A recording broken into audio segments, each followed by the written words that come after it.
So I'm going to introduce Dr. Aaron Zettler-Mann. Dr. Zettler-Mann is the executive director of the South Yuba River Citizens League, just in case you didn't know what SYRCL meant. Most of us here do, but you never know. He brings a deep passion for protecting rivers and watersheds throughout the West. A geographer at heart, Aaron holds 3 degrees in geography, a BA from the University of Colorado at Boulder, an MA from the University of Denver, and a PhD from the University of Oregon. His academic and research background focuses on fluvial geomorphology, how rivers shape the land, just in case you had to look that up, and remote sensing using satellite and aerial imagery to study the Earth. Dr. Zettler-Mann has taught a wide range of college courses, including remote sensing, climatology, geomorphology, we'll say that 3 times, and geographic information systems, GIS. He's also contributed to river research projects across the Western US and internationally. Aaron's commitment to healthy watersheds brought him to SYRCL, where he first served as the Watershed Science Director in 2023. He stepped into the role of Executive Director, where he now leads efforts to protect and restore the Yuba River and the surrounding ecosystems. When he's not working, you'll likely find him outside. Was that surprising? Kayaking, rafting, many of us are right there with him. Kayaking, rafting, skiing, surfing, mountain biking with his wife. He's also an enthusiastic cook, a baker, and happiest when he's in motion or in the kitchen. So,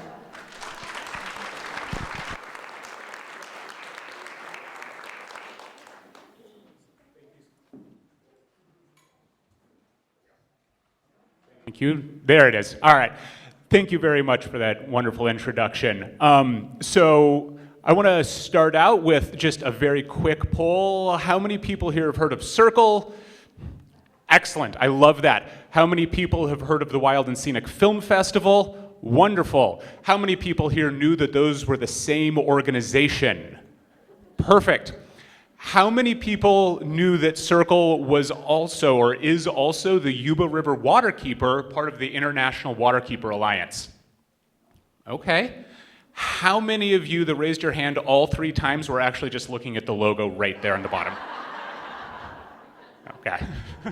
Just, you got to have context clues, paying attention to the slides versus just listening. So SYRCL really works, and is our mission is this sort of holistic approach to positive environmental change. And what I mean when I say that is there are sort of 3 parts that I think about. One of them is this idea of restoration, restoring process and giving environmental processes and systems the autonomy and the space to do what they naturally do, to evolve how they naturally evolve. The second part of that holistic positive environmental change is education, and I mean that very broadly. We are just finishing up our salmon expedition season right now, so more than 2,000 4th graders and high school students are in the lower Yuba River looking at salmon spawning, learning about food webs, benthic macroinvertebrates, that kind of thing. But it is also education for policymakers, for legislators. I find most of my time is trying to take that same educational message to Sacramento or Washington, D.C., because just like a kid, if you can get them outside and standing with their feet in the water listening to birds, you can change their life and their view of the environment. Turns out politicians are the same way. If you can get them outside, they get it and they start to care. So education is a second part of that holistic approach. And then the third part is inspiration, right? We also have to care deeply and be inspired to take action, whatever that looks like. SYRCL does that through film and sharing a film festival. It's coming up in February. I'll talk about it a little bit at the end. There's a flyer on your table. That is a great source of inspiration locally and connecting the work that we do with stories from like-minded people around the world. And it goes on the road. We're in more than 130 cities across the country, almost every 50 states. So making sure that local communities, wherever they are also inspired. So when we talk about SYRCL and the work that we do, That's how I think about it. So you heard a little bit about my background, but by way, I'm a geographer, so of course there's going to be a map here. I grew up in a small community, Blue Lake in Humboldt County, about 600 people growing up. Shortly after high school, I was doing a lot of surfing, not a lot of going to school. I moved to Santa Cruz because of the surfing. And there I continued to surf, but needed some sort of income, and so I started working construction, but was not doing the traditional high school, college career. I was not going to school. I sort of dropped out, but I was, having fun traveling. I was also a raft guide throughout the Sierra Nevada for a really long time, close to a decade.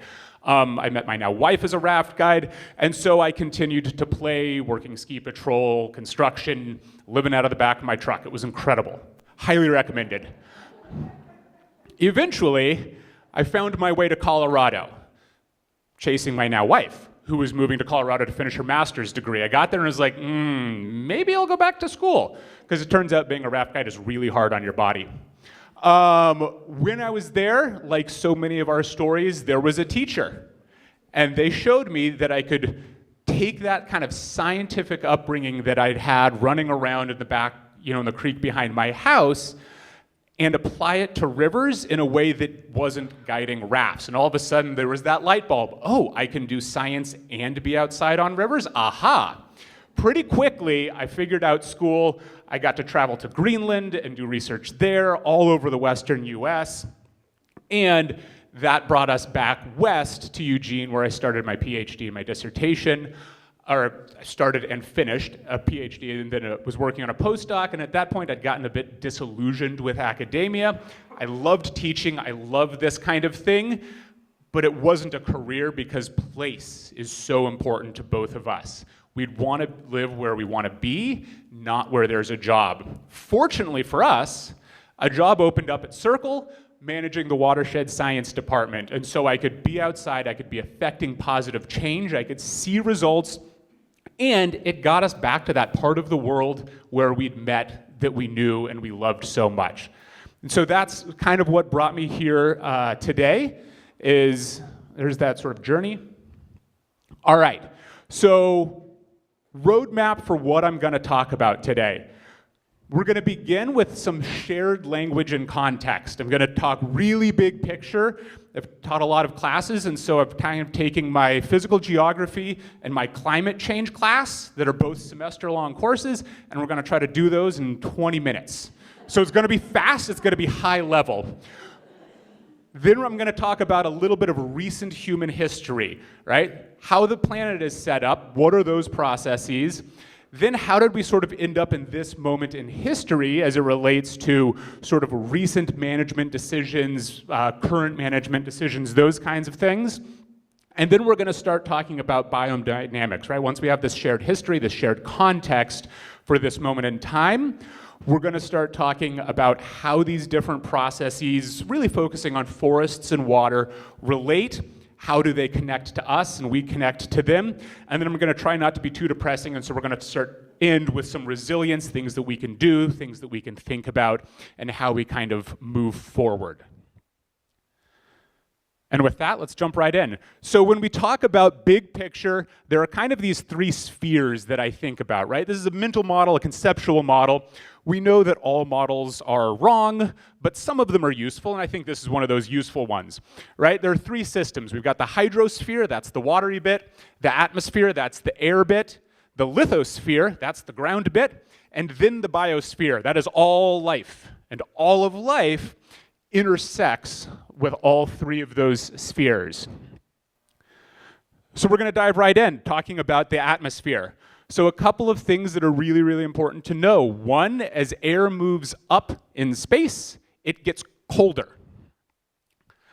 Another thing that is really, really important, as air gets colder, its ability to hold water, to hold moisture, decreases. Cold air cannot hold as much water as warm air. So if I've got a parcel of air, sort of, meters cubed of air, and it's got some water in it, as I start to push that meter cubed of air up into the sky, eventually a cloud is going to form. and the temperature at which that cloud starts to form is called the dew point temperature.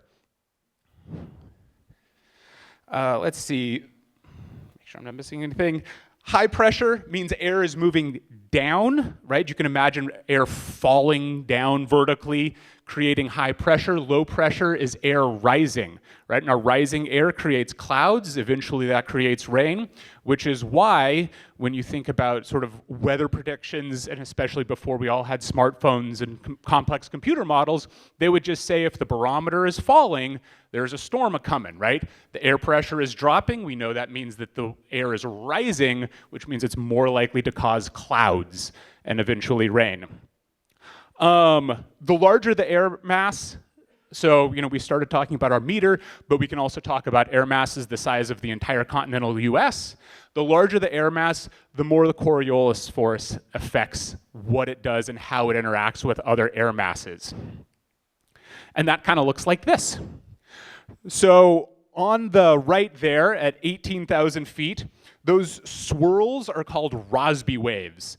All right, and they move up and down, sort of, and when I say up and down, I mean north and south in latitude, higher and lower in latitude, and they are a function of those big continental air masses and pressure differentiation between sort of northern latitude air masses, southern latitude air masses, and the fact that the planet is spinning. And again, low air mass, so you can see this is sort of the same time period. Let's see if I can, there we go. Low pressure, counterclockwise, high pressure, clockwise rotation. This matters because a combination of these processes and local processes, so how high in elevation are you in Pin Valley or are you in Soda Springs, is what drives weather and snow and rain in this watershed and across the Sierra Nevada. This process as well, these Rossby waves, this sort of massive, very fast winds way, way up in the air, is also how the planet tries to balance energy. And we're going to get there, so kind of just flag that mentally because we're going to keep moving in that direction. All right, so that's atmosphere. Next on our agenda here is the lithosphere, the entire planet. So this is a sort of schematic of the Sierra Nevada. We've got two continental plates, the North American plate and the Pacific plate. The oceanic plate is going underneath the North American plate, very basically. At the very front edge, you've got the Coast Range, and you've got sort of sediment scraping off. When I was a guide, I always talked about this right after lunch, and the analogy that I used was, you've got two sandwiches with a bunch of different layers, and you're smashing them together, and some of that sandwich is going to go under one of the other sandwiches, but at the same time, some of the lettuce and the tomatoes and the bread are going to smush up. The smushed tomatoes and lettuce and bread are the Coast Range. The other thing that is happening is as that plate is going deep underground, it's getting really, really hot, right? It's starting to melt. And you're getting these granitics, very hot, hot rocks moving back up north, right? Warm things rise. It doesn't matter if it's rock or boiling water or our parcel of air, warm things go up. Those rocks created this Sierra Nevada. All right, so why we care about big picture plate tectonics is because A, we live in the Sierra Nevada, and as we remember, air goes up, it cools. Well, it turns out if an air mass runs into mountains, it's gonna start going up and it is going to cool. The other thing that is important to keep in mind here is gold. This process of hot magma rising up through the continental crust is why there happens to be gold where we are. Right? It's not unique to the Sierra Nevada, but we happen to be in one of those places. So as that really hot rock was moving up, it was melting and vaporizing water and all kinds of other chemicals deep underground.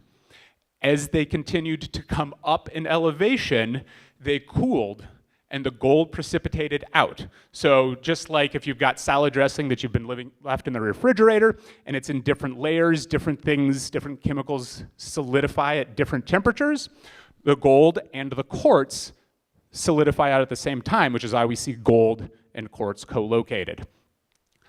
As those continued to come up, Some of them got eroded by ancestral rivers, and so that's how you get either the quartz vein, sort of hard rock gold mining, versus the placer or old historic river mining gold.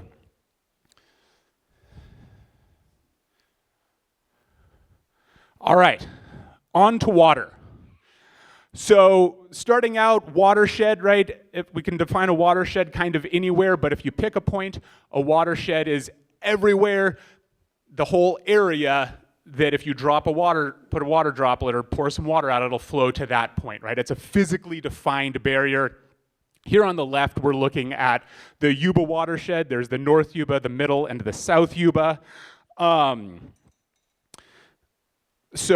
we can kind of imagine following a snowflake. So if we want to start with a snowflake up here, the headwaters of the South Yuba, if anybody skis Sugar Bowl, maybe I'll see you out there. But if you're riding the Disney lift and look off to the left, Nancy's Couloir, that area, that's the headwaters of the headwaters of the headwaters of the South Yuba River, right? The sort of 0th order channel. And then it hits Van Norden Meadow and flows through a series of reservoirs, down the South Yuba, the gorgeous, wild, and scenic South Yuba, into New Bullards, and then out into the Feather, the Sacramento, and then the Bay Delta. All right, last, it's all connected, right? And it connects us, we are part of the biosphere. This is all life, and so this is a fairly brief slide because it turns out all life is a fairly broad topic, and not one that I'm kind of prepared to speak on conclusively today. But I do really like this quote, right? Despite all our achievements, we owe our existence to a 6-inch layer of topsoil and to the fact that it rains. That's it. And so when we think about these different spheres and how complex these systems are, it's a bit of dirt and some water. That's it. Everything else rests on that. All right, on to global climate change. Couple of things to keep in mind. One, weather and climate. Weather is what you're wearing. We have all dressed for the weather today, or at least the weather this morning. I think the weather this afternoon is going to be different and maybe require a change of outfit, but we dress for the weather. When we talk about climate, we're talking about everything that is in your closet. Right? And it's a useful way to differentiate between the two because we certainly hear a lot, well, something climate change, but it's snowing today. Well, yeah, but weather versus climate. What are you wearing today versus you also own shorts? So, they're a little different. And we'll kind of keep coming back to this idea. The other thing that I want to draw our attention to is this energy graph, right? I talked about Rossby waves and the need to sort of balance energy. This figure here is the amount of energy coming into our planet from the sun. Probably fairly intuitive. Most of that energy is coming in at the equatorial regions. There's less north and south. The planet generally wants to be in balance. It wants a bit of an equilibrium, just like we want an equilibrium in our temperature. And so those Rossby waves, massive ocean circulation, are attempts, if I can sort of humanize or anthropomorphize the planet for a little bit, are attempts by the planet to balance that energy. So the analogy that I've come up with that I like to use is if we imagine we're laying in bed and our blankets are a little short, and so they kind of only cover our middle bit, knees to shoulders, say. And it's kind of uncomfortable, and you sort of are thrashing about a little bit in your bed. You're kicking, the blankets go down, but then your top half gets cold, you pull them back up, and you're kind of wiggling about a little bit, trying to balance this unequal energy distribution, this unequal insulation. With climate change, we're adding blankets. Right? We're making it more, and so that energy dissipation, how much heat is held in, is increasing. Well, the more unequal that it is, the more cold our feet are compared to our core, the more we are going to thrash about in the bed. And when we think about climate change, and we think about the unpredictable nature and challenging nature of understanding what's going to happen in the future related to climate change, we can use that as kind of an analogy, right? The planet is much warmer in the middle. Now, it's not because we've added, there's more energy from the sun, but we've added blankets so that insulating is better. And so the planet, those Rossby waves, massive ocean circulations, our patterns of rain, our patterns of drought, all of that is the planet thrashing about in an increasingly exasperated way, trying to balance that energy. And this is kind of what it looks like. This is not an audience. I'm happy to talk more about it, but if this is not an audience, I don't believe where I need to sort of justify some of those statements. But here are a couple of graphs that do that just the same. On the left there, we've got annual temperature anomaly, so the difference from normal. And then mapped very, very closely correlated there is carbon dioxide in parts per million. Let's make sure I'm not.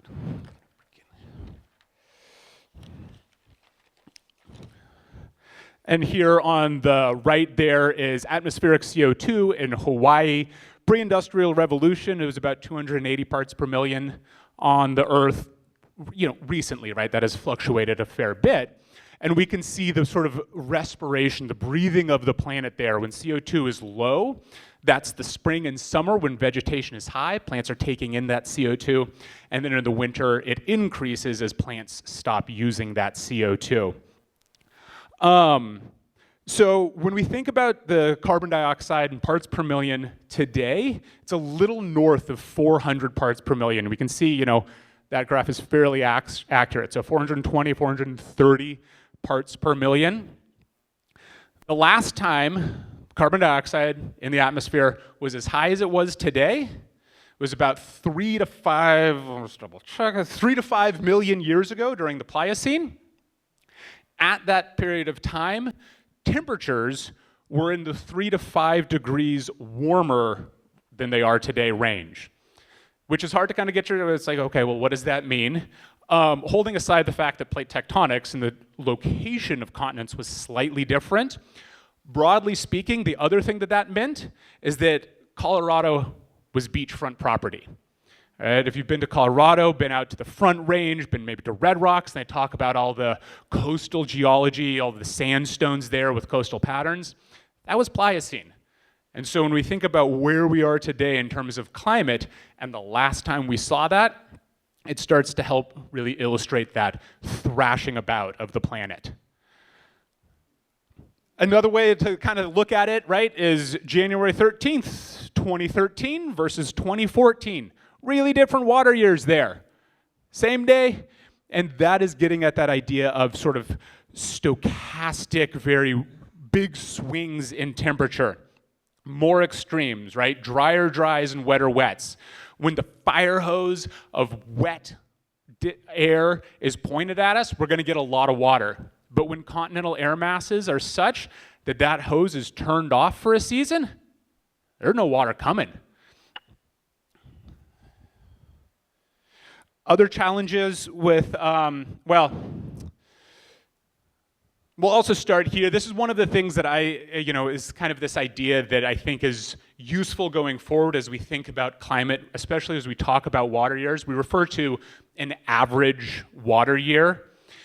It doesn't exist. I mean, mathematically, obviously, averages exist. I'm not trying to say that. But what we experience as a state, what we experience as a climate, the Mediterranean climate across the globe, is something that is far more bimodal, where there is a wet water year type, and then there is a dry water year type. And yeah, we can say, sure, that's the average, but you never see the average.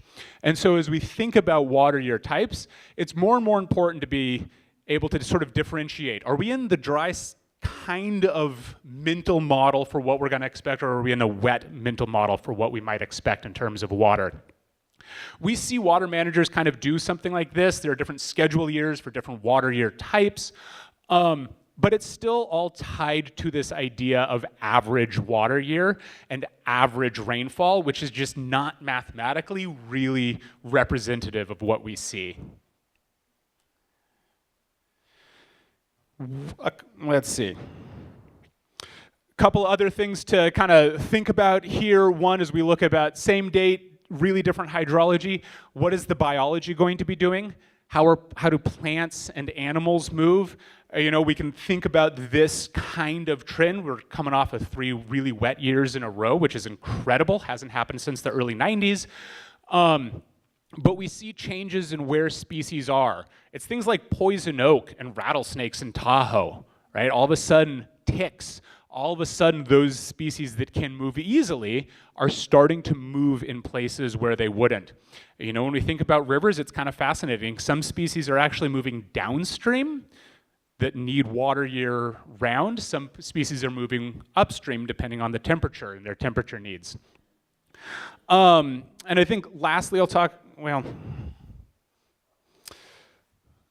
one of the other challenges with this sort of change in the system, changes in processes, bimodal distribution in terms of hydrology, is our ability to predict weather. So you hear a lot about, weather's gonna be more extreme, we don't really know. One of the things that is challenging is we also really rely on our ability to predict weather in the future. That gets harder. It gets harder for a couple of reasons. A big reason, sort of at least as it relates to the US, is federal cuts to the funding, the people, the modelers, the ability to monitor and measure these systems. That's a huge issue, but also the processes change it a little bit. I'm not saying necessarily that physics changes, but all of our models are built on historic data. They are calibrated to historic data. But if the future processes, the future rates of change, the future relationships are different, then our model calibration isn't going to be very good at predicting the future, which is challenging when you're talking about climate change and extreme droughts, extreme flooding, extreme storms, because we're not able to predict them quite as well because the model has never sort of worked with sea surface temperatures that are as hot or as fast, or wind speeds that are as hot or as fast as we're seeing today.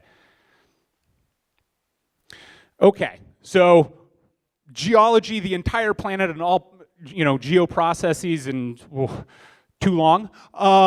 Little brief history of the Yuba, right? Indigenous communities have been here for time immemorial. They are still here today. The Nisenan, Mountain Maidu, Concow, shared borders kind of all over this part of the world. They effectively managed and stewarded the land for thousands of years.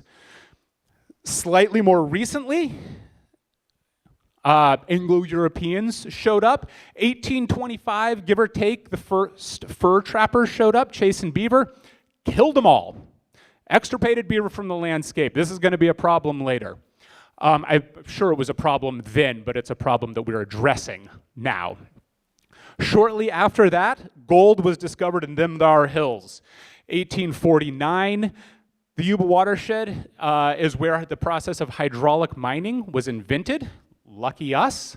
That's the process by which water was moved downhill really, really quickly, sent out through cannons, and blasted, removed entire hillsides. Think Malakoff-Diggins State Park, San Juan Ridge. If you've ever been on one of our salmon expeditions, you've seen it in the gold fields. The Yuba gold fields are about 5,000 acres, 684 million cubic yards of gravel. Gravels, sand, buried the ancestral floodplain, and depending on where you're standing, between 20 and 80 feet of rock. To kind of contextualize what that number means, that's about 3 times the amount of material that they had to excavate to build the Panama Canal.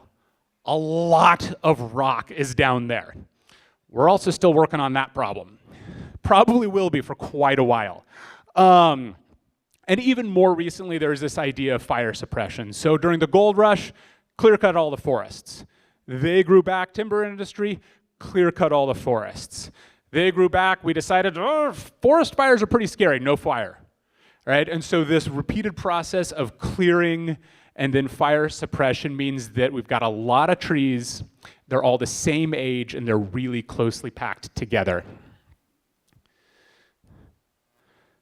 All right.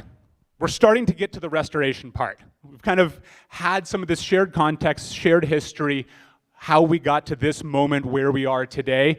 I want to talk about a couple of different processes, though, things that I'll keep referring to. The first is this idea of nature-based solutions to climate change, and that is this idea of restoring process, using natural systems to restore process as a way to build resiliency for climate change.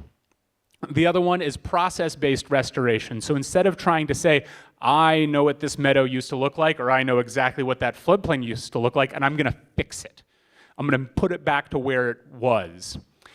Process-based restoration is this idea that, well, we don't really know what it used to look like, actually. And even if we did know exactly what it used to look like, and we had the resources to fix it perfectly, the hydrology, the climate that that ecosystem existed in is not the ecosystem that it is going to exist in. And so rather than trying to fix it, let's just restore the process. Let's just restore process. That can be really light touch, so that can be hand tools, a few people building beaver dam analogs. That can also be really big pieces of very heavy yellow equipment moving hundreds and thousands of tons of gravel, right? So it doesn't have to be light touch, heavy touch, but it is about restoring process. When we talk about ecosystem services, we're referring to the things that we get out of the ecosystem. So there's, food and all kinds of things, but talking about groundwater recharge, carbon sequestration is what I'm thinking about these ecosystem services. And then this idea of environmental feedback loops, right? So if we start something on a trajectory, does that create a positive feedback loop where the more of the thing we get? Or does that create a negative feedback loop? And this is going to be one of those things that comes up with our restoration work about where we're getting into these positive feedback loops, and restoring process can help break that feedback loop.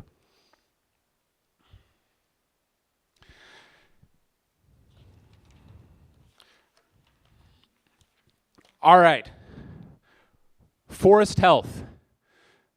In the Sierra Nevada, generally speaking, there are between 300 and 400 trees per acre. Historically speaking, 40 trees per acre was what we saw. This is a problem. This is why forests burn hot. This is why forests burn fast. And it also creates this other really interesting challenge.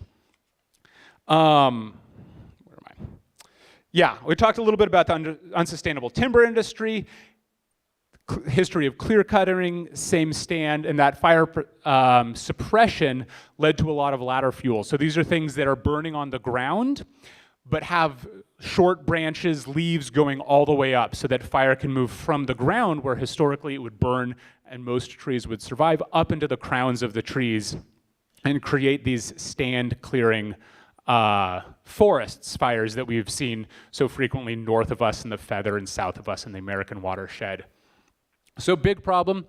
This kind of 400 to 40 trees per acre creates this really interesting social dynamic that I'll talk a little bit more in a bit about what is a natural forest, what is a healthy forest. And we all have a picture based on what we've seen our entire lives and what our parents have seen their entire lives. And shifting that perception is a challenge. So obviously fire will devastate a community. No question about that.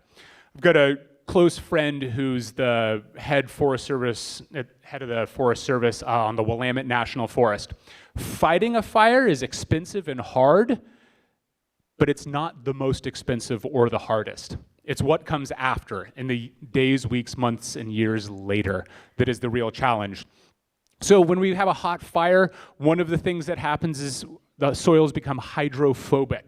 So the organic material in the soil volatilizes, it becomes gaseous, it hits the top of the soil layer, and we get a waxy layer. So water, when it does rain, can't flow into that soil until it does. Once that layer is broken through, there's a lot more water on the system. And so very quickly, we can go from a single storm and all of a sudden massive loss of landscape. All right, so in addition to completely denuding the seed bank, on all vegetation, all of a sudden we are actually losing the soil. And it goes downhill, and it turns out we like living in the woods and we live downhill of everything. Everybody's always sort of downhill of something. And so when we put water on that, it can become incredibly damaging for communities. Even if you survived the fire, looking upstream, looking uphill, how much of that material is coming down. And that also creates big issues for our hydropower infrastructure and our water storage systems.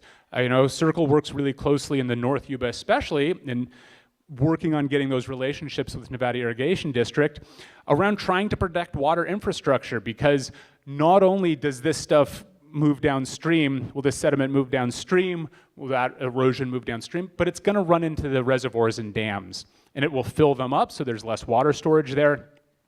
But it can also actually physically break, right? That sediment, that silt, those rocks that are moving through the reservoir in a big storm, it's gonna wear down the mechanisms, the power generation, the gates, all of those things as well.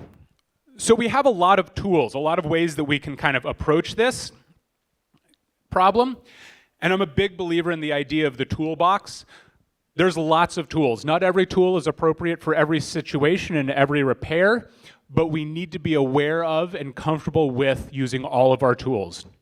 So I kind of talked about this a little bit a minute ago, but the largest challenge, in my opinion, there are many, but the largest challenge is the public perception of what a natural and beautiful forest looks like. I struggle with it, right? My view of what a forest looks like is closer to that 300 to 400 trees per acre than that 30 to 40 with some burned areas. That's not what I grew up. That's not how I think about a natural forest. And so changing perceptions is really hard. It's really hard when you're going up to Sierra City or Downeyville, those areas, and trying to convince a group of people, hey, we gotta come and log. We gotta log most of your forest to protect your community. And it's gonna look ugly. It'll probably look ugly for a number of years, because we're gonna chip and we're gonna do some mulching and we're gonna do biochar, and then guess what? We're gonna come through and we're gonna burn it. The scariest thing you can imagine happening near your home, that's what we need to do. That is, I think, the hardest part. The rest of the things that we need to do, the timber sales, the harvesting, chipping, moving wood out of the biomass, those are problems that engineers can solve. Those are problems that dollars can solve. I'm not an engineer, so I love the engineer's gonna figure that out. It's great. What do we do with that wood, right? If we're gonna be effective at restoration, if we're gonna be effective at restoring process, boy, a really convenient way to do that is with economics, but we need a way to process that wood. We need something to do with wood that is too small to turn into lumber. All right, on to water, hydrology here. So for many reasons, we have kind of modified the hydrologic system across the across the planet. The Western US is generally thought of as having kind of the most complex water delivery system in the world. And guess where we live in the Yuba watershed? Generally thought of as the most complex water delivery system in the Western US, which gives us a strong shot at most convoluted water delivery system in the world. Yay. When we talk about the sort of impacts to hydrology, we can think of it in a couple of ways. We can think of lateral confinement, lateral constraints on the way water moves, so across floodplains, across the channel. We can think of it as longitudinal disconnection, think dams, and then we can think about it in terms of vertical disconnection, so surface water, groundwater interactions. And modification has sort of hurt or changed how all of these processes work. There's a lot of different whys, a lot of different reasons for how we got here. But most of them are related to the idea that we want to move water efficiently off the landscape. We want to do that because it gets in the way sometimes, depending on how you think about water.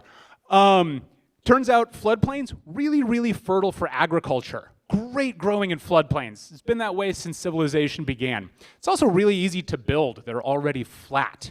Well, if you're starting to put buildings on floodplains and you're starting to grow your food on floodplains, when they flood every couple years, it gets a little inconvenient to have to keep rebuilding.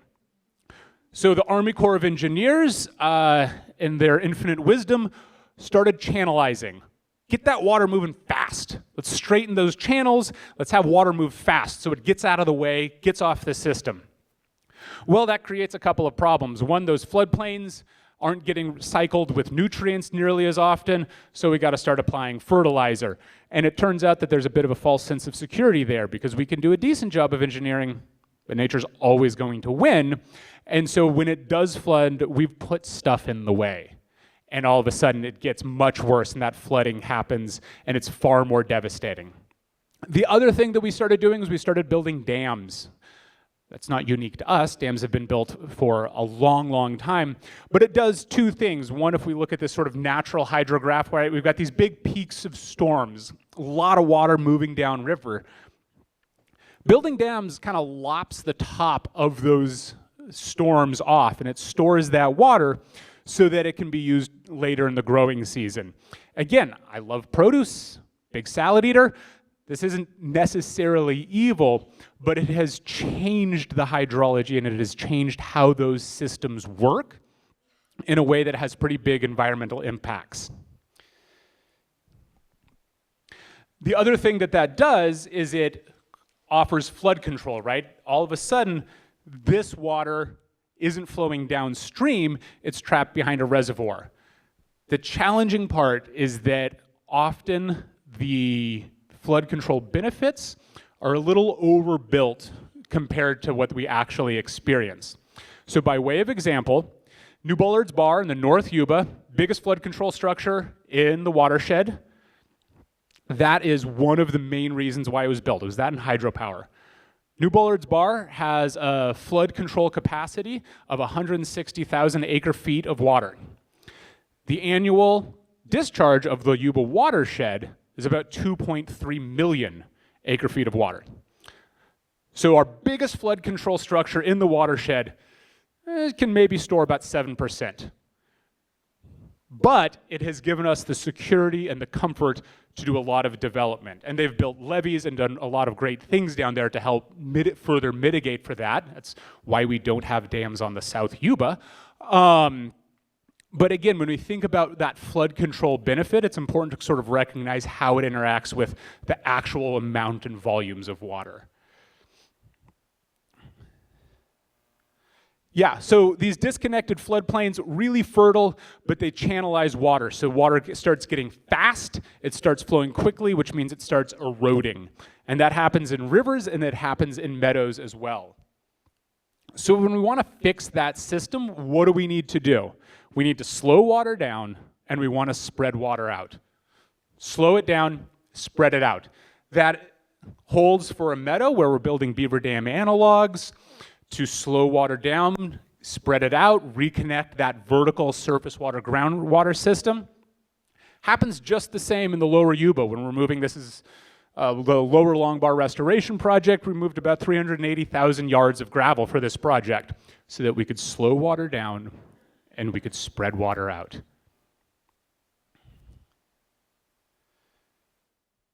When we do that, we see an increase in benthic microinvertebrates, that's fish food. We see an increase in carbon sequestration.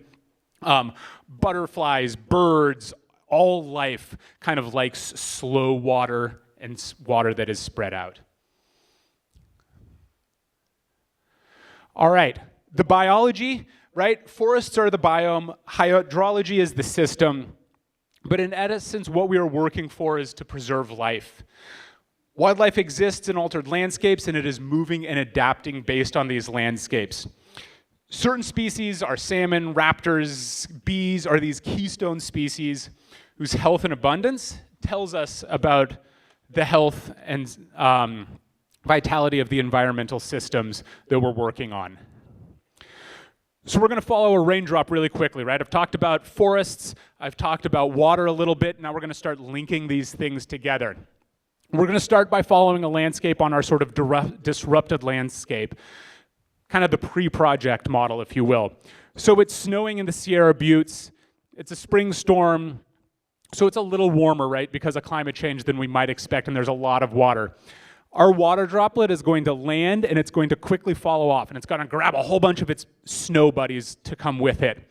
And we're going to start to see this sort of incised channel, low vegetation, and it's going to start pulling water, and it's going to start pulling sediment down. Because this channel is incised, so vertically cut into the meadow, the groundwater isn't getting recharged because the groundwater level is higher than the channel. And so all of that groundwater that should be staying and keeping that meadow wet all year is coming out in the channel as well. It's flowing through our 400 trees per acre. That is a lot of very thirsty straws in the spring. And so the water that does start to work its way down into the groundwater system is going to immediately get pulled up by a tree. So again, we're losing that groundwater recharge here. As our water continues to flow downstream, it's pulling rocks and sediment, and then it hits New Bullard's Bar really quickly. All the water, the whole storm, whole snowpack comes, and guess what? They've only got 160,000 acre feet, and there's another atmospheric river on the horizon. That is all coming downstream.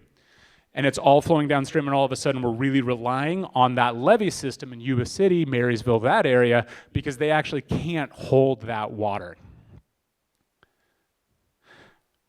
So we're going to take another raindrop. We're going to follow another raindrop. This is our kind of post-project model, our restored landscape. Same storm. It's a warm storm. That raindrop hits it, grabs a bunch of its snow buddies, and man, there is room to move. We can go left, we can go right, we can go into the groundwater system. There's a lot of vegetation, there's no channel, and so that water is slowly moving off the system. It's still a rain on snow event, so there's still a lot of water, but it is slow. It's being held up by vegetation, and there's no defined channel, so it's able to move into the groundwater system. As it continues to flow through that forest, again, there are fewer trees, so there's some channel. There's still water running off. I'm not saying there's no rivers or streams and maybe some gully erosion. Those are natural processes. But because that water is a little bit slower and there's less competition for the groundwater, that water moves slower and some of it ends up in the groundwater.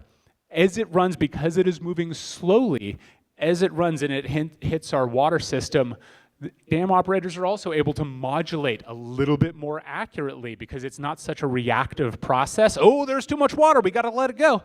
They can kind of watch and see how quickly it's going to go. Maybe a lot of it's going into the groundwater system and they don't need to modulate, so there's a little bit more control over that water. So these restored systems, again, slow water down, spread water out. That's the name of the game for much of this.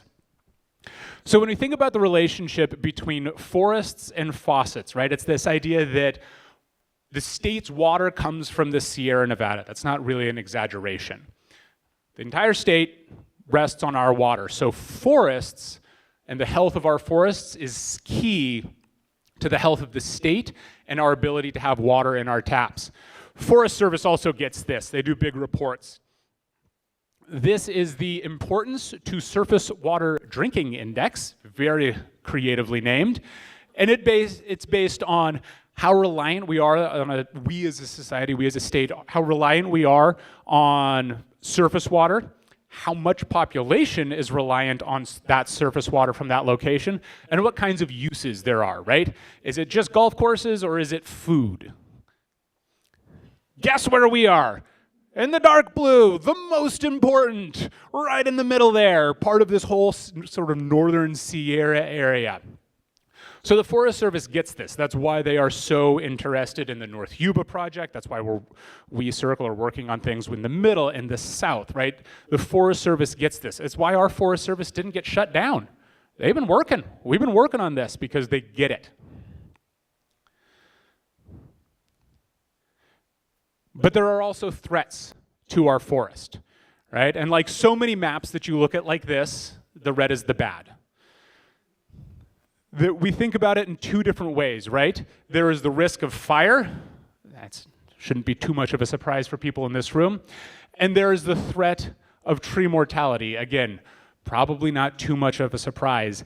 And this is that idea of these positive feedback loops made worse by climate change. If it's hotter, if you are fighting because you got 399 neighbor trees next to you and you should only have 30, you're more stressed. It's harder to get water. It's harder to fight off those insects. It's harder to fight off diseases. And the diseases and the insects bounce from tree to tree to tree to tree to tree much, much easier. And because they're all bunched in, there's more risk of fire. Fire is easier and going to be more effective jumping from tree to tree to tree to tree to tree. And so we get this positive feedback where drought increases tree mortality, which increases fire risk. And so the cycle goes. All right, but it's not all sort of doom and gloom. In summary, we've got healthy forests and healthy functioning meadows. We are slowing water down and we are spreading water out. Why do we care? Well, that's pretty easy. We all care because we live here. This is our home, right? But thinking broader, the entire state cares because this is where their water comes from. 80% of Californians drink a little bit of water from the Yuba every single day. They eat a little bit of Yuba water in their food every single day because water from the Yuba ends up in the State Water Project and the Central Valley Project, and that irrigates the Imperial Valley, and it is the drinking water for San Diego, Los Angeles, and all of Southern California. And that's the case for the entire Sierra Nevada, the Shasta, the Shasta River, the Sacramento, all of that water is what is sort of feeding and cultivating a lot of Southern California. A whole bunch of it is coming from the Colorado River again, but that's a whole other conversation. We care about this and this relationship between forests and faucets and sort of healthy forests because slow water is easier to manage. It's easier to manage if you're a fish. It's easier to manage if you're, some sort of facultative meadow reed or something like that. It's easier to manage if you're a migratory bird. It's easier to manage if you're a hydropower operator. So I've kind of talked about this idea of resiliency a little bit, and I've talked around this idea of resiliency a lot, but I want to kind of spend a bit of time on it. So resiliency is the ability of any sort of species or system to respond to an impact, a threat, a change, right? So in natural species, there's going to be lots of them, and there's going to be a little bit of them. Carrying capacity, when we talk about an actual animal, carrying capacity is also what we talk about. Healthiness of a system, that is resilience, right? Can it bounce back eventually? When we have a disturbance event, that resiliency changes. This can be a single event. A really big fire changes the resiliency of a forest. It can also be a slow event. Climate change. Our systems are responding, and we will have to find this new way of defining what a resilient system looks like in an altered landscape. But what we try to do, what we think about, is this idea of these nature-based solutions. So how can we restore the natural process so that that resiliency curve can change a little bit? We know it's never going to be the same because the climate will never be the same. But by giving it space, slowing water down, spreading water out, we can start to rebuild that process to some sort of new resiliency, some new normal. So when we think about environmental resiliency, I'm going to kind of break it down into sort of managing landscapes, managing water. There are direct things, direct actions that we can be taking, right? 400 trees to 40 trees per acre. The only way that happens is if we're out there with chainsaws and yellow pieces of equipment pulling wood out of the forest, right? That is a direct action that we can take. We can build beaver dam analogs in meadows to slow that water down and sequester some carbon. And we can treat and retreat these landscapes. It's not one and done. We got to do the forest thinning, and then we got to put some fire back on that landscape every 10 years, otherwise those ladder fuels will come back. But there are other things that we can do, right? The other part of this is that there are social things that we need to do. We need to remember that when we're walking around in the forest, odds are it's not actually a healthy forest. And that is a social and cultural thing that I have to remind myself. And as we walk around, we need to remember this is actually sick. This is choked. And we have to be comfortable changing how we think about forests if some of those direct impacts are going to happen. And we need to kind of own our own responsibility, right? We live in a fairly rural area with a lot of fire risk. And so we need to own some of that responsibility that we are choosing to be here, and there is risk associated with that.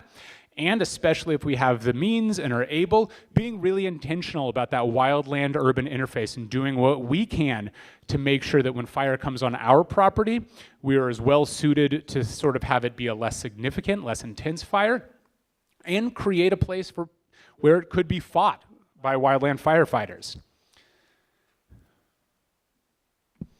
When it comes to managing water, and this is the concept of environmental resiliency, right? Process-based restoration, slow water down, spread it out. And then we can also give it all kinds of fancy names and apply computer models. So FMAR, Flood Managed Aquifer Recharge, is this wild, brand new concept that is the cutting edge of watershed restoration and floodplain restoration. Turns out, if you slow water down, you spread it out on its floodplain, it goes into the groundwater system. Who'd have thought we could restore a process and that it would do the thing that it's always been doing? But you know how people think. We need an acronym, we need a complex name, and pretend like we invented it. But it's useful. Fine, if that's the game that I have to play in Sacramento, great. I can play that game all day long. So thinking about that and being really intentional, right? One of the things that this means, though, is that we need to think and be aware of kind of the social impacts of that, right? That's going to probably change how we think about farming. That's probably going to change how we think about roads or communities and whether or not it is worth rebuilding in a floodplain versus saying, hey, we're just going to farm. Or maybe we can do some engineering and come up with functional floodplains where there's trails and amphitheaters, but they're engineered so that they can get wet every 5 years. The other thing that we can do is forecast-informed reservoir operation, FIRO. This is actually a pretty cool thing that has been significantly slowed by changes at the federal level, but using and updating these really accurate computer models that are predicting the weather to more accurately understand how storms are going to be impacting the Sierra Nevada so that New Bullards Bar and Yuba Water Agency can be coordinating efforts more closely with the Feather, with the American. And not only are we going to say, well, there's going to be a big storm and we're going to get whacked in the Sierra, it's the Yuba is going to get whacked, but the Feather isn't. And the American is going to get, 50% whacked, we'll say. And that those management decisions and the operators that are on the ground have the flexibility and the authority to manage operations in near real time together versus the Army Corps of Engineers management guidebook that is now 40 years old that happened with the last dam relicensing and hasn't been touched since. Right? We need to be able to be working in real time with real-time data and coordinating with the dam operators upstream and downstream watersheds, not a book that was 40 years old that hasn't been looked at since. And then there's this social, right? When we talk about flood managed aquifer recharge, what crops are important, when are we planting them, where are we planting them? And again, it's just gonna, requires sort of changes in social perception of what a floodplain should be. It's kind of I don't know if it's a controversial topic, but my position is sort of that floods don't actually exist. Water goes up, water goes down, water expands when it leaves its channel. It's just doing its thing. It's only a flood if we put something in the way that we don't want to get wet. That's kind of on us. Floods don't actually necessarily exist. And then, the last part of this sort of managing for water resilience is where does water go and what's important, right? We don't need to get into a discussion of how water should be used, but let's be really intentional that our choices as a society impact where water goes. As long as we want, oranges in February and lettuce in February, we have to irrigate. And we got to irrigate in places where it's not going to snow, all right? I enjoy those things, but having an honest conversation about it is important. Having an honest conversation in this moment about AI and data centers is really important, especially as it relates to groundwater and energy usage. So having those conversations, honestly, is really important. Okay, gone backwards here. So managing these connected landscapes, right? Our approach, we want to restore function. We want to restore process and think about it as it relates to the relationship between hydrology, the lithosphere, and the atmosphere, because all of those systems are connected, and we are connected, and all life is connected to those systems. If we take a static approach to restoration, I'm going to fix it, and it's going to stay that way because I fixed it, we're doomed to failure. Work very closely with some very smart engineers, and I love the conversations because they are going to engineer a thing, but only 90% of a thing. They know that there is a little bit of art in our restoration because we are trying to restore process, not build a parking lot or a building. Restoring function, environmental function, builds resilience. We change the direction of that resiliency curve a little bit because we've restored the function of the environment, how it works, rather than trying to fix a thing. And then resilient systems survive change. We know there's going to be fire. We know there's going to be flood and droughts and extreme wet periods. And so if we can restore process, those systems are more likely to be able to adapt to the new climate, to whatever the future holds, because we've restored process. And so that resiliency, that space, is kind of built in to those environmental systems. So at SYRCL, we really take this sort of holistic, positive approach, right? We've talked a lot about the restoration. The education, is really important part of that, getting not only kids, but policymakers, the deciders, anybody who's interested out. I am 100% convinced that you will get it. If your feet are wet and you can hear birds, you're gonna get it pretty quickly. And then we want to take that inspiration and keep it going locally. We are not alone, right? There are people having these conversations across the planet, and it is important to remember that. And we want to share that inspiration with everybody that we can, so we take that inspiration on the road. Well, there we go. Why resilience? Why holistic? There's a lot of different reasons why we might do it. Here are a few of my personal answers. You all, I'm sure, have your own answers to that question. If I could leave you with sort of a couple of things here, they would be: one, slow water down, spread water out. It's the process, not the end result, that matters. And as you walk around, be sort of honest and intentional with how you reflect on what's a natural process, what's the natural environment versus what isn't, right?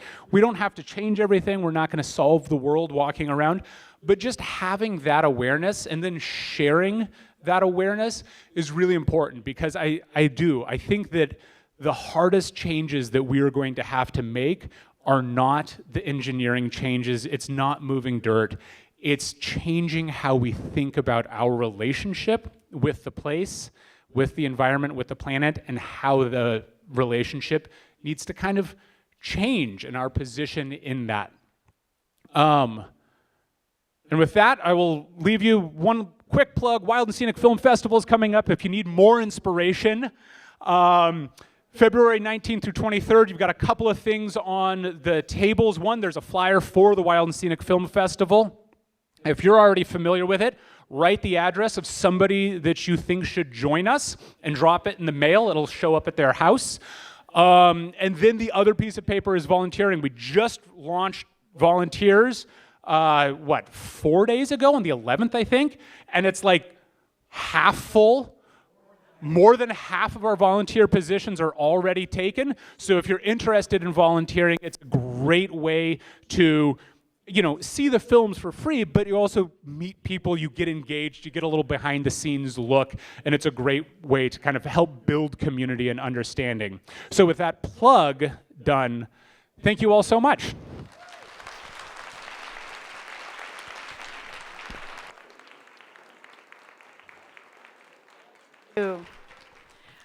Well, I know my husband and I used to come up to this area before we even moved here to go to the Film Fest, so absolutely love it. And I thank you so much. That was really fascinating. And I found myself thinking about a couple of things. The nonfiction book group. Were any of you thinking about our book about beavers? I see Susie back there. Yeah, eager beaver, the natural aquifer, right? Yeah. And I know you alluded to that. And you're making like faux beaver. Yes. Yeah, so Beaver Dam Analog, the other BDA, the other acronym that you might hear is PALS, Pole Assisted Log Structures. But the idea is that we're going to try to kind of recreate those processes, what beavers used to do on the landscape before we turned them all into hats,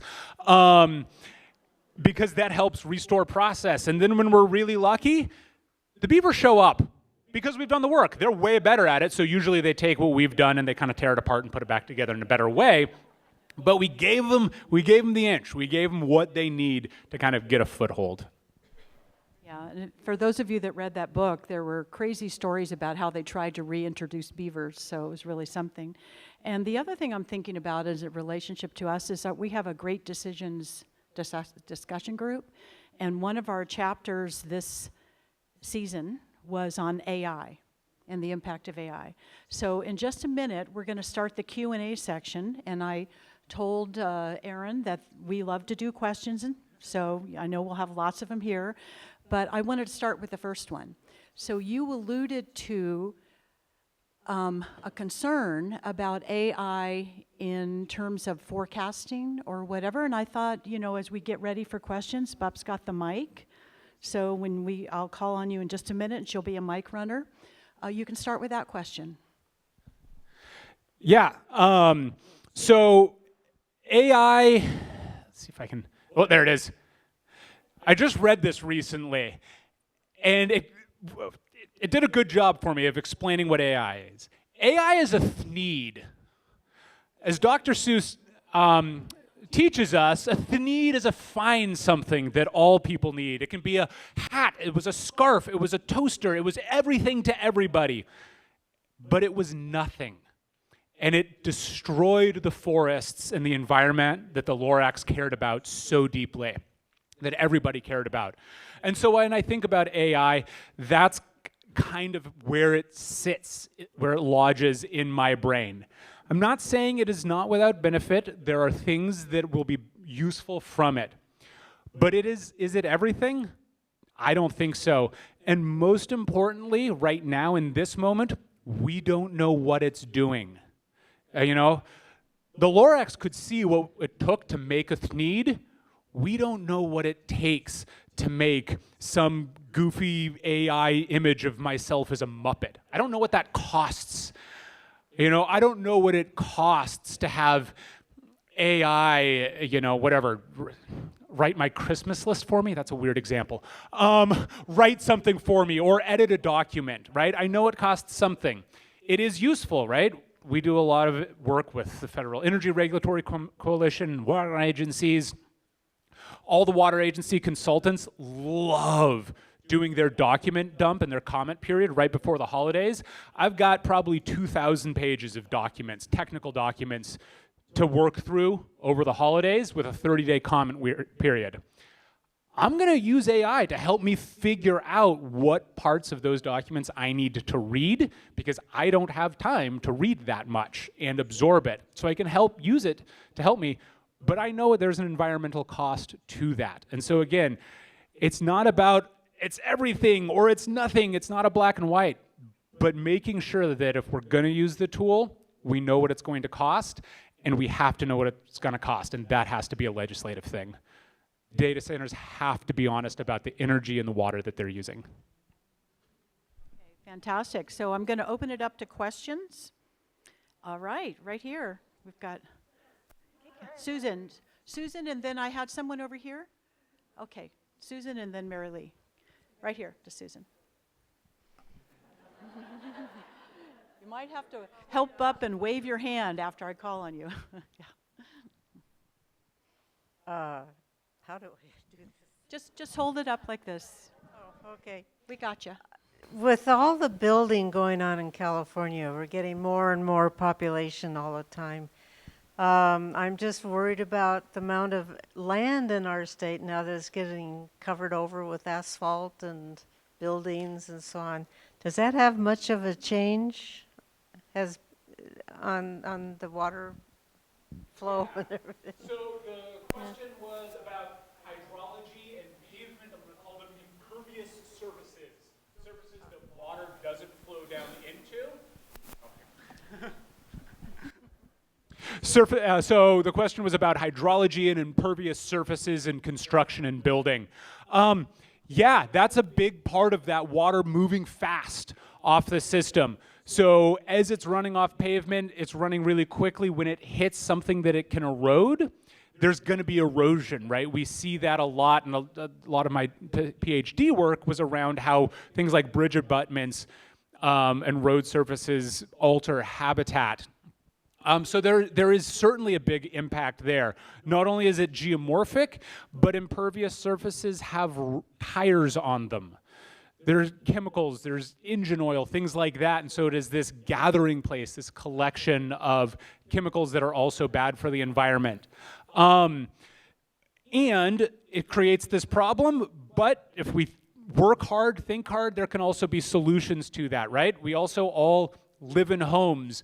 We have gardens, we need roads to get around, and so thinking about ways to engineer semi-permeable, especially in places like parking lots. We can engineer solutions so that water can actually flow through the parking lot as opposed to just over it. Or if we're worried about certain pollutants, one of the big ones that we're just starting kind of this 4-ish year campaign probably to try to get some meaningful state legislature and action around 6-PPDQ, which is a tire preservative that has just horrifying mortality for coho salmon especially, but steelhead as well. That comes off tires, but we can think about when we're building a parking lot or designing these new systems, having things like bioswales or places where the water runs off and then it stops and it slows, and some of that material can kind of filter out before it moves into the environmental system. Yeah, and just being intentional about how we build our bridges, how we build culverts, those kinds of things to minimize the impact of those impervious surfaces. Hi. Can you hear me? Yeah, okay. I have kind of a selfish question, being a skier, and you talked about predicting weather and all that, and this fall seems to be pretty warm and dry until this past week, but what's your projection for this year's snowfall? Well, all right, so I will caveat that nothing against SYRCL, but if I could accurately predict snow for a winter, making a lot of money someplace. Nothing against SYRCL, but boy, there's a lot of money in that. Based on, so this is again, when we talk about what's the weather you're gonna be like, I don't think I put any of the El Nino, La Nino slides in here. A lot of that is actually driven by how warm the water is in Japan, the ocean is in Japan versus off the coast of Chile. Like that's the process that tells us if we're gonna get a good winter or not.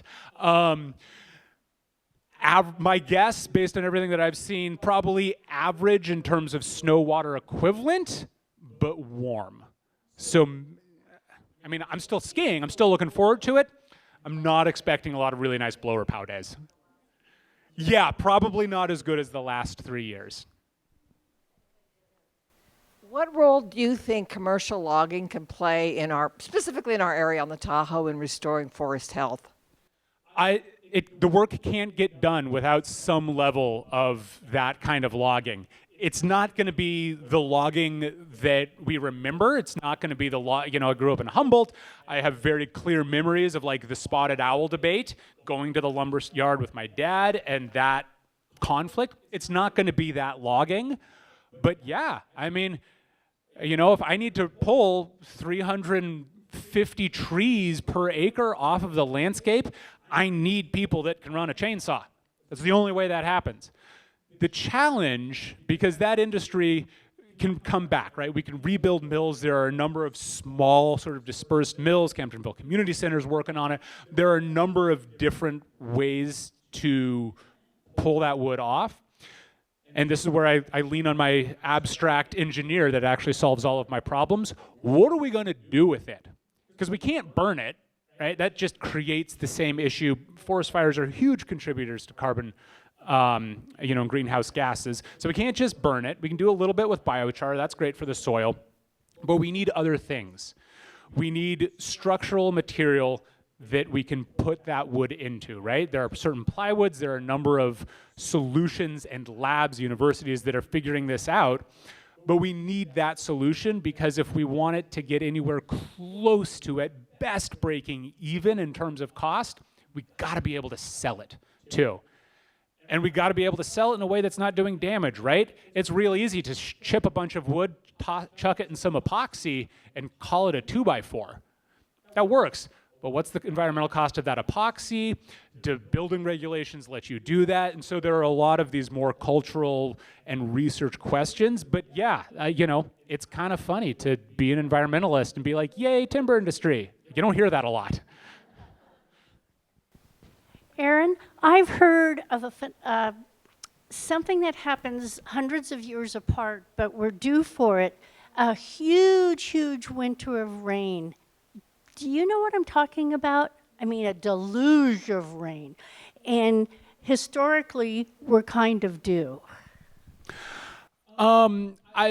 Not in a sort of specific sense, but it sounds like maybe, so the question was sort of cyclical patterns of hydrology, rainfall. When we think about water, when we think about earthquakes, when we think about fires, when we think about any of these sort of repetitive cyclical processes, we talk about them and as it relates to return interval or flood frequency, right? It's a 1 in 100 year flood, or it's a 2-year flood, or it's the worst in 1,000 years, right? Those are statistical models that help us understand how likely something is to happen. The less likely it is to happen, the bigger it is. You know, when I was living in Eugene, it was all about the Cascadia earthquake, and we were 500 years due for the Cascadia earthquake. You know, and yeah, mathematically that makes sense. And, you know, with a flood, yeah, it's been about 100 years since our last 100-year flood. You know, and so mathematically we might be, you know, quote, overdue for that event. But it doesn't sort of mean it's going to happen or not going to happen in any given year. And especially when we think about hydrology and we think about rainfall, it's getting worse, right? It's that bimodal distribution. So the 100-year flood event in a lot of places, you know, especially back east where there's just the way that part of the world interacts with the ocean and the atmosphere in terms of rainfall, you know, they're having 2, 3 50-year flood events in a row. Right? The statistics don't really show that or predict that kind of thing, but because, you know, our planet is thrashing too many blankets, it's kicking around trying to balance this energy, we're going to see more and more of that kind of thing. So I'm ready. I love a big winter. When it happens and does it fall as snow versus rain, that's harder, much harder to predict. I have taken one of the rafting trips down and seen the restoration work. Absolutely amazing. Highly recommend. And it's astounding how much rock and gravel and stone there is down there. It's just, you can't even, the pictures don't even show that. Where does all that, when you do remove, and I know you have some partnerships with gravel companies and quarries and such, but where does it all go? Where does all that gravel go? Excellent question. Thank you so much. I couldn't have planted that question better. So the question was about where does the rock go, right? I kind of referenced one of our restoration projects. Let's see if I can find a decent photo of it, but I'm not going to work too hard. Perfect. You know, so Lower Longbar project, 380,000 yards of gravel to lower the floodplain. We had to lower the floodplain 12 to 15 feet. Where does the rock go? It turns out the stuff's still valuable. Like, there's still money in it, right? And so it's this creative approach to restoring process and restoration. It's road base. The company that the aggregate mine here, Silica Resources, they specialize in fancy sands. So they sell fancy sand for, like, you know, pool filters and things like that. It's landscaping rock. Some of it we actually sell to the Army, gets sold to the Army Corps of Engineers, that gets dumped in Inglebright to make up for the fact that they have a dam there for spawning habitat. And so it gets sold. So this restoration project, to kind of put some numbers to that, this restoration project was, for just the construction side, was about between $1.3 and $1.5 million. It's kind of in that neighborhood. So that's removing 380,000 yards of rock, building some channels, building some floodplains, building a bunch of features, moving some wood around, that kind of thing. $1.3, $1.5 million. All of the rock went to SRI. They processed it. It'll take them a decade to sell it, maybe. If we hadn't had that relationship with SRI, To do the exact same work and then dispose of that gravel, $43 million. So it's a really valuable relationship. The one other just sort of factlet that I love, another project that we worked on just downstream of this at Hallwood, we were working with Tykert Aggregate and Tykert Construction at the time on that project.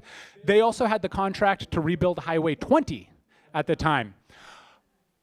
During the first phase of that project, gravel was coming out of the floodplain, through their plant, and into road base on Highway 20 in 24 hours. And that is just such fun efficiency. Such cool using the tools of economics, using the tools of industry to do good work really, really efficiently. So construction, it's the next, you know, when I think about restoration in the lower Yuba, it's also the next 100 years of concrete in Sacramento area. Yeah. Oh, sorry. Sorry.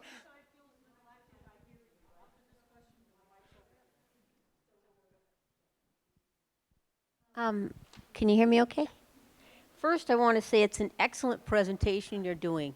That I think this educating of ourselves about a lot of things that are complex in our society right now, that maybe we all had our specialties, we all had our fields, and we missed sort of how we can intermingle this. The example you used just now on taking that rock that was like a negative thing that happened and then moving it over because we're communicating with different people from different fields is excellent. And the part about people not being afraid to see logging trucks and to have trees cut.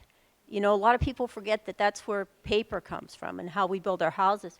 And the fact that those 300 trees, 400 trees per acre, they're just sucking up all that groundwater that then affects people's wells and the community water system and everything. So I want to say thank you so much. I'm just a guest, but I came and I really appreciate that you're helping to educate. We all need to like expand what we know because our communities need to have a better understanding with each other and how we can each help in our own way. So thank you very much. Well, thank you.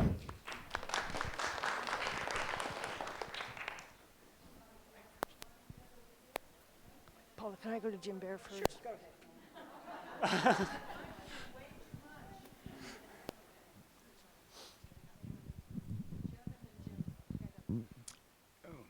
I was told to stand up. I thought I was already standing out pretty much. But anyway, there are two programs in the county right now. There's the Resource Resiliency Roadmap, which is funded by Prop 4, more or less $10 billion we voted for last year to address climate change. And the other one is just resiliency, and that's focused on Western Nevada County and involving the supervisors of the county on down. And they're trying to figure out exactly what to do to protect us from climate change. And I wanted to know what your relationship was with those resiliency programs. Yes. So the question was about SYRCL's relationship with the various county resiliency programs that are going on. Close, in a word. We work closely with the county, the city, all local government on a variety of projects, including resiliency, resource resiliency. We do it in, I would say, kind of two main parts of the word resiliency. Forest health is one through SYRCL's Yuba Forest Network, and then the county is also building this sort of forest resiliency I don't know, working group, I guess. I forget what the exact title is. So that's a big one. And then recreation is another place that we're pretty heavily involved in that idea of resiliency. So our River Ambassador program, we're at 49 and the Bridgeport crossings all summer long, trying to teach people about this place. Because boy, if we're gonna be resilient, we need to address tourism. And it's great, it's a hugely important part of the economy locally, but it also has a cost, of course. And we know when it comes to fire, they start where there's people. It's roads, it's campgrounds, that's where fire starts. And so that educating to help build resiliency is a big part of it. And then, trail networks and campgrounds and all of those sorts of things. The other place that we are involved, where I tend to have kind of semi-regular conversations with folks at the county, is sort of big picture resiliency as well, and thinking about ways to maintain this community and its resiliency post-event. So thinking about ingress and egress for roads, thinking about, where are our water treatment facilities related to steep hill slopes? What kind of soils are on those hill slopes? Are they coming down the second they get rain after a fire? So, there are a lot of different people at SYRCL that are working with the county on those projects in a lot of different ways. I don't know. Okay. I'm just so inspired by the work of SYRCL and all of the, projects that are happening on the community, the county level. But I'm wondering if you have any thoughts about what we as individuals living on, plots of land might do to, restore, rejuvenate the land that we live on, and if there are any sorts of, county or community resources to support individuals working on the places that they live. Yeah, great question. So there's a question about, been talking global, talking big picture, but bringing it back to you. What can you do to feel good about how you're working and sort of existing in this place? And I think a lot of the answer to that question has to do with where you live, economic means, physical ability, size of the property, that kind of thing. And so there are, a number of different answers. There are some that are, relatively straightforward and easy. Compost. It's good for the soil. It's good for the planet. Compost.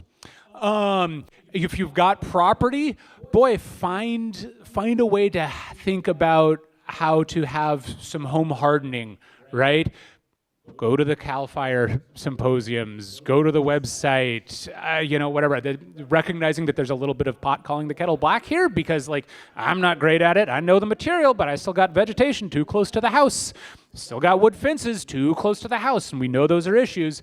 So do better, don't take my example, but do that kind of work. One of the things that I have been just trying to figure out with the county or local banks, if anybody here is working for a bank that wants to help this, there are tons of grants for private property owners to do forest health work, forest thinning, tree maintenance on their property. But they're based on a reimbursement. And so you've got to be able to put up $50, $60, $100,000 and then wait for the state to write you a check. I spent a lot of time waiting for the state to write me a check for the work that SYRCL is doing on its behalf. So figuring out ways to help this community make it so that that is an approachable solution is an important one. And then there are plenty of other things, right? I'm not looking to, take the onus of responsibility off of people, but if you can ride a bike, ride a bike. If you can carpool. There are lots of use, take short showers, especially when we get into late summer and there's drought and Spalding continues to have issues and, Scott's Flat is full. Just some level of awareness and then sharing education, especially around that floodplain agriculture, shifting agriculture related to water management, and what does a forest mean to be natural.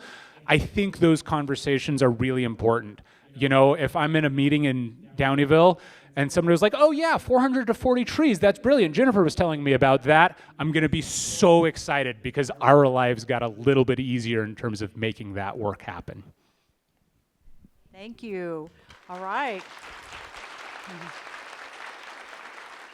So thanks to Aaron and to Daniel and to all of the SYRCL colleagues. We really admire and support your work. Thank you so much. So, yeah.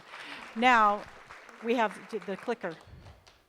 We now have an interesting thing. Oh, Martha turned it. Did you turn it off? Oh, I didn't want you to do that. I had a whole thing. Yeah. Okay. So the Martha, don't worry. Go back. Go to my slide. It's fine. So basically, the reason I was saying that is because Aaron had a whole bunch of slides prepared just in case you ask questions. And of course, now I want to know what they were. Like, what was the question we should have asked? Were all of these lovely charts.